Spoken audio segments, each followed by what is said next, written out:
Vamos a la última conferencia y terminamos. Le damos paso a nuestra compañera, fundadora de Madre Tierra, Margarita Viloria Villegas, que en este momento se encuentra en sus estudios de maestría en Corea del Sur y nos acompaña ya con una diferencia horaria.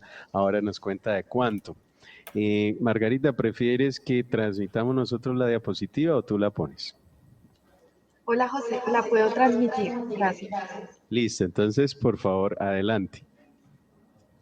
Bueno, ¿me pueden escuchar? ¿Pueden ver mi pantalla, por favor? ¿Irma? Pues te estamos oyendo y viendo la pantalla, correcto. Perfecto.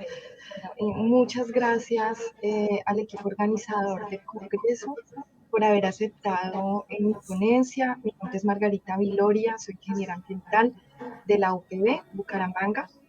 Y pues ahorita estoy en Corea del Sur haciendo unos estudios en gestión del recurso hídrico. Es una beca que el gobierno de Corea da a los funcionarios públicos. Originalmente yo trabajo en el SENA, Servicio Nacional de Aprendizaje, y la idea es que al regresar pueda hacer transferencia de conocimiento. Parte de esa transferencia de conocimiento es de lo que vamos a hablar el día de hoy. La presentación está en inglés, pido excusas, no tuve tiempo de traducirla, pero pues vamos a estar interactuando en nuestro idioma hermoso que es el español. Vamos a hablar un poco sobre algunas perspectivas, un reto seleccionado en cuanto a la gestión del recurso hídrico en Colombia. Para esto, pues vamos a hacer un pequeño recorderis de algunas actitudes, propiedades, características de nuestro país. Luego hablaremos un poco sobre el manejo de la información del recurso hídrico, cómo lo estamos haciendo en Colombia. Y finalmente les hablaré de un reto que he escogido para trabajar durante mi proceso de maestría. Entonces, en primer lugar, decir que nuestra geografía, pues estamos en el trópico suramericano. Esto nos confiere bastantes características hidroclimáticas y meteorológicas, además de que pues, gozamos de dos océanos, Atlántico y Pacífico. Esto aporta a nuestra diversidad climática. Mirando un poco la superficie de nuestro país, podríamos decir que estamos en el lugar 25 de mayor a menor en cuanto a tamaño o a superficie se refiere. Eh, y nuestra población, estamos en el puesto 27 a nivel mundial de los países más poblados. Con esta información de superficie y densidad poblacional, de acuerdo al último censo realizado, podríamos decir que nuestra densidad poblacional, que es el número de habitantes por kilómetro cuadrado, es de 46.15. Ahí sí nos ubica en los países de pronto menos poblados del país, del planeta, en los 240 que están incluidos en estas estadísticas, nosotros estamos en el puesto 174. Estos indicadores son bien relevantes porque ya vamos a conectarlos con los temas de agua. Luego, pues en economía, algo muy rápido, pues sabemos que nuestros productos principales son basados en el sector agrícola, principalmente, bueno, minería, el oro, el carbón, el café, las bananas y las flores. Estamos en un grupo que se llama CIBEX, que comprende varios países. Dentro de esos está Colombia, Indonesia, Vietnam, Egipto, Turquía y Sudáfrica. Por eso las siglas CIBEX. Cada letra corresponde a un país. Este grupo de países es reconocido a nivel internacional en el panorama económico como países emergentes que tienen un gran potencial de desarrollo económico por su ubicación geopolítica, por la diversidad de climas. Varios de estos países son tropicales, entonces pueden producir durante todo el año.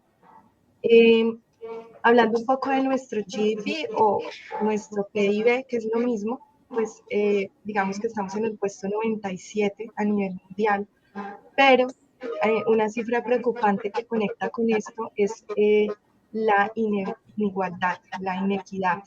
Somos uno de los países más inequitativos del mundo. ¿Esto qué significa? Que toda la riqueza que tenemos está o la poseen pocas personas.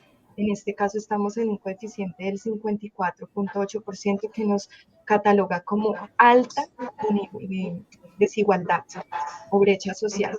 Y Sumado a esto, pues el índice de corrupción del 40%, en donde todos los ingresos o todo lo que el Estado tiene, pues no se administra de la manera que debería ser y estamos en un 40% de corrupción.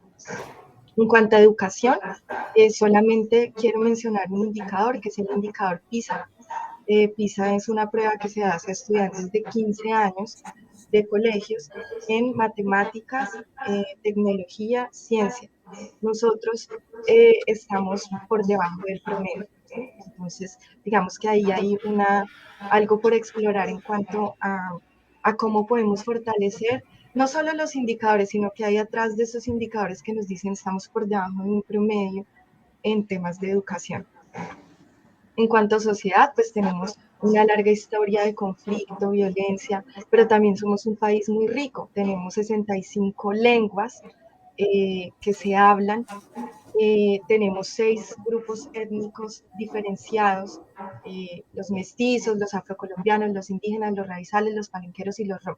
Entonces, toda esta matiz que tenemos en Colombia se complementa pues con nuestra orografía.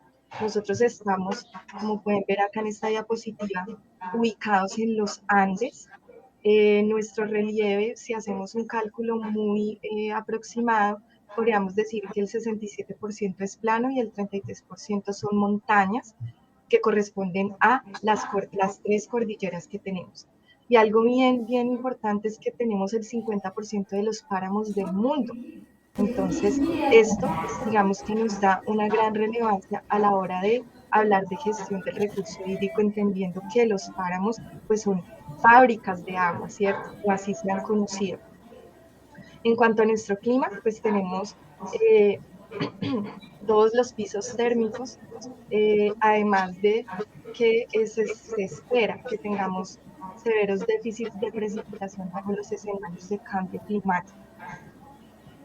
En cuanto a cobertura de la tierra, pues nosotros todavía tenemos parte del Amazonas conservado, a diferencia de pronto de las estadísticas de Brasil, que son un poco tristes, aunque las nuestras también, pero nosotros todavía tenemos 51,9% de bosques naturales en el país. Pero en contraste, hemos perdido aproximadamente 42.000 hectáreas por incendios forestales en los últimos años. Entonces, ahí está como el contraste entre el potencial que tenemos en cuanto a bosque, pero también el riesgo dado a los incendios forestales. Finalmente, en biodiversidad, pues ahí tenemos mucho que decir. Hace poco lideramos esa cumbre mundial de biodiversidad y bien merecido es porque somos el cuarto país más biodiverso del mundo, después de Brasil, Indonesia y China. Tenemos 26% de especies endémicas de orquídeas y en aves y en mariposas somos los primeros en el mundo. Digamos que todas estas cifras, en las referencias ustedes podrán ver el material del cual fueron extraídas. Además, tenemos unos sitios que se llaman sitios calientes de la biodiversidad o hotspots, que sería el Tropical Andes y Tumbes Chocó. Son áreas muy ricas en cuanto a biodiversidad, pero que tienen una presión antrópica o un riesgo o un peligro inminente y que se han establecido esfuerzos mundiales para poder proteger esas áreas que se llaman puntos calientes de la biodiversidad. Bueno, entonces esto como un pequeño, pasamos muy rápido sobre algunas características de nuestro país para luego hablar sobre algo que tiene que ver con la información de recurso hídrico. En primer lugar, en cuanto a la política del agua, pues nosotros tenemos nuestra constitución ecológica, que es la ley 99 de 1993, en la cual se crea el Sistema Nacional Ambiental. Este Sistema Nacional Ambiental tiene una característica y es que es una estructura, digamos, vertical, en donde cada actor, o así se concibió en esa época, en donde cada actor tiene unos roles o acciones establecidas y que se centraliza solamente para materia de estrategia desde el Ministerio de Ambiente y Desarrollo Sostenible. Entonces, en este Sistema Nacional Ambiental tenemos, desde luego, que pues a la Autoridad Nacional de Licencias Ambientales, nuestras corporaciones autónomas regionales, el sistema de parques naturales, los departamentos y municipios, los institutos de investigación como por ejemplo el IDEAM o el von Humboldt, las autoridades u organizaciones de control y monitoreo y la sociedad civil. Ellos, digamos que todo este Sistema Nacional Ambiental se encarga de gestión del agua, sumado a el Ministerio de Ciudad y Territorio, que es el que se encarga como de la oferta o garantía del servicio de agua y saneamiento a las comunidades. Con estas dos actores tendríamos entonces un dato que les quiero contar hoy, y es que para nosotros alcanzar los objetivos de desarrollo sostenible en materia de agua, según un informe de la Comisión Reguladora de Agua y Saneamiento, nosotros tendríamos como país que invertir el 1%, el 1.7% de nuestro Producto Interno Bruto en agua y saneamiento. Actualmente solamente se está invirtiendo el 1.1%, o sea que tenemos ahí una brecha del 0.6 que es significativa para inversión en agua y saneamiento. Bueno, en cuanto a la política, continuando con la política del agua en nuestro país, pues nosotros tenemos una serie de instrumentos que se articulan desde los de planeación hasta otros. Esta información yo les puedo sugerir que mejor la puedan revisar en el Estudio Nacional del Agua 2022, que pueden encontrar en la página del IDEAM, pues ahí está desglosado. Aquí solamente estoy presentando el resumen, pero habla de cada uno de estos instrumentos. Entonces, desde la planeación tenemos los planes de ordenamiento y manejo de las cuencas, las comisiones conjuntas, los planes de manejo del recurso hídrico. Desde la regulación o los instrumentos que regulan el uso del agua, pues tenemos desde luego las concesiones, que digamos en América Latina, no en todos los países existe el gobierno como el propietario o si el que administra el agua, sino que hay tenencia privada. En nuestro caso, no, en nuestro caso, en nuestro país, nosotros debemos solicitar concesión para uso de los recursos naturales. Entonces están estas concesiones y desde luego, pues todo lo que hay que pagar por ello, ¿no? Tasas retributivas y todo lo demás. Y digamos que yo voy a pasar un poquito rápido esta diapositiva porque sé que estamos fuera del tiempo. Vamos a hablar de algunos indicadores que hay en el país para gestión del recurso hídrico. Entonces tenemos 3 grupos de indicadores. Uno de ellos que es derivado de la combinación de los dos anteriores. El primero es los indicadores del recurso hídrico. Dentro de estos indicadores, entonces, solamente se tienen en cuenta efectos o situaciones naturales de nuestro país, como qué aridez tenemos, qué cantidad de recarga hay, etcétera, etcétera. Tenemos otros que son indicadores de presión, en donde ya entra la intervención humana y es cuánto se está usando, cómo se está usando. Y finalmente, al combinar estos dos grupos, el azul y el verde, tendríamos unos indicadores de riesgo y unos indicadores de estado del recurso hídrico. Entonces, todos estos indicadores se están midiendo por unidad hidrográfica. Nuestra diversidad hidrográfica es muy grande, son más de 400 subcuencas que están, digamos, codificadas desde el Estudio Nacional del Agua, pero no en todas se están midiendo estos indicadores. Entonces acá lo que yo quiero recalcar es, existe un marco muy claro sobre qué medir, cómo medirlo, cuándo medirlo, pero en la aplicación no hay la suficiente cobertura en todas las cuencas para conocer el estado de uso, presión y respuesta del recurso hídrico. Bueno, acá tenemos el balance nacional del agua. Este es bien importante. Nosotros tenemos una precipitación de 31,96 kilómetros cuadrados por año. Aquí un dato curioso es que una de las zonas más lluviosas del planeta está en Lloró, Chocó, en nuestro país.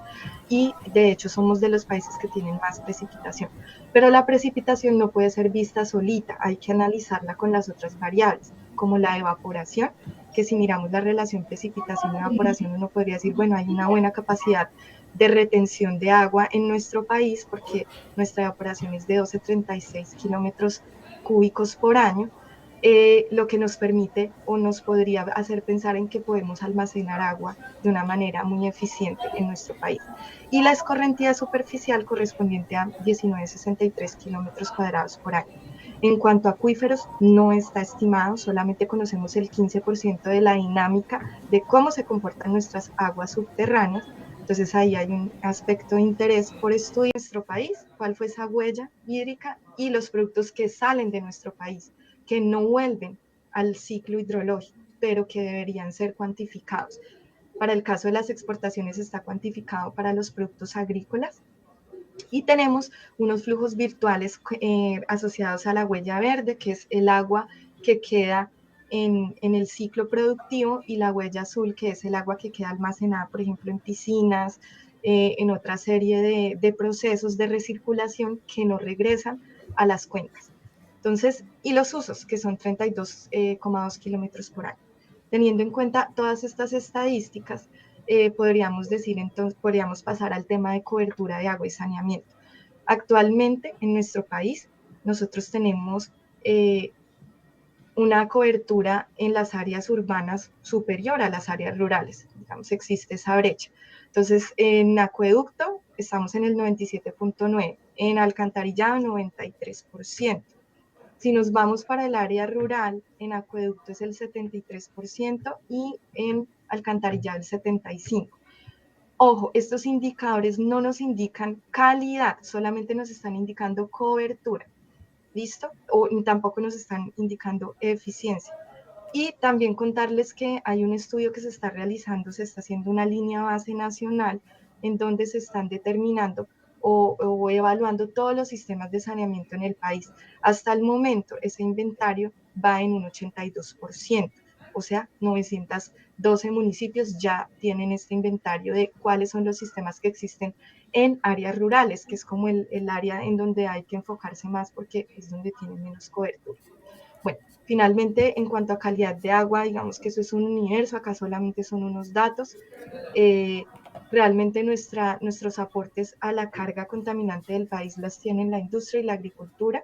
Entonces voy a pasar rápidamente esta diapositiva. Bueno, finalmente les quiero hablar sobre un reto que me he propuesto durante la pasantía o durante el proceso de maestría acá en Corea del Sur, que tiene que ver desde luego con mi rol en el Servicio Nacional de Aprendizaje, y es el seleccionado es inequidad y insuficiencia en los proyectos de agua y saneamiento en las comunidades rurales, especialmente para campesinos y comunidades étnicas. Ese es digamos, mi reto principal o el problema central que ha inspirado el trabajo que deseo realizar acá.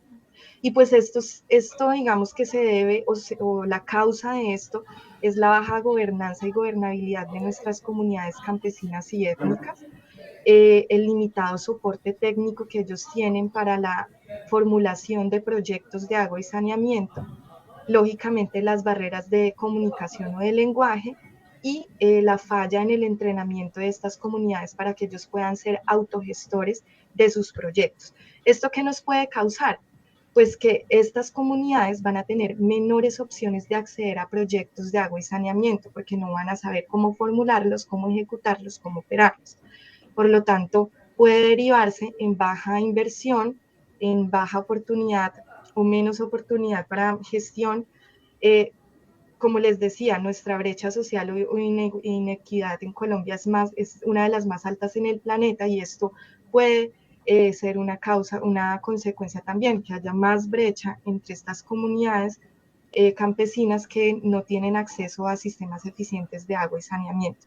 Y el más grave para mí, pues las enfermedades. Según el Instituto Nacional de Salud, alrededor del 75% de las enfermedades asociadas a gastrointestinal son causadas por consumo de agua contaminada en nuestro país, y sobre todo en niños y adultos mayores. Entonces ahí digamos que hay algo bien interesante que trabajar. Finalmente, entonces, ¿cuál es la premisa? Que la inequidad social, esa brecha en términos de agua y saneamiento, puede ser reducida mediante proyectos que sean elaborados por las comunidades, gestionados por las comunidades y operados por las comunidades. Por lo tanto, para esto se requiere que estas comunidades estén debidamente entrenadas. Y hay una frase de Paulo Freire, un pedagogo brasileño, que dice que la educación no cambia el mundo, sino que cambia a las personas que van a cambiar el mundo. Por eso, digamos que mi proyecto es fortalecer la ruta de formación que nosotros tenemos en el SENA, en materia de agua y saneamiento. En este momento tenemos 43 programas, pero estos programas están dirigidos a toda la comunidad, no son diferenciados para campesinos o comunidades étnicas.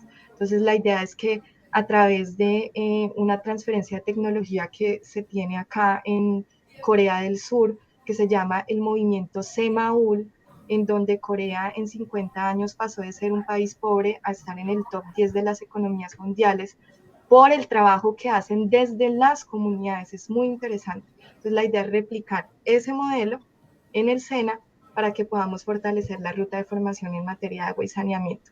Bueno, eso era todo. Lamento haber hablado tan rápido, pero sé que tenía poco tiempo. Muchísimas gracias por su atención.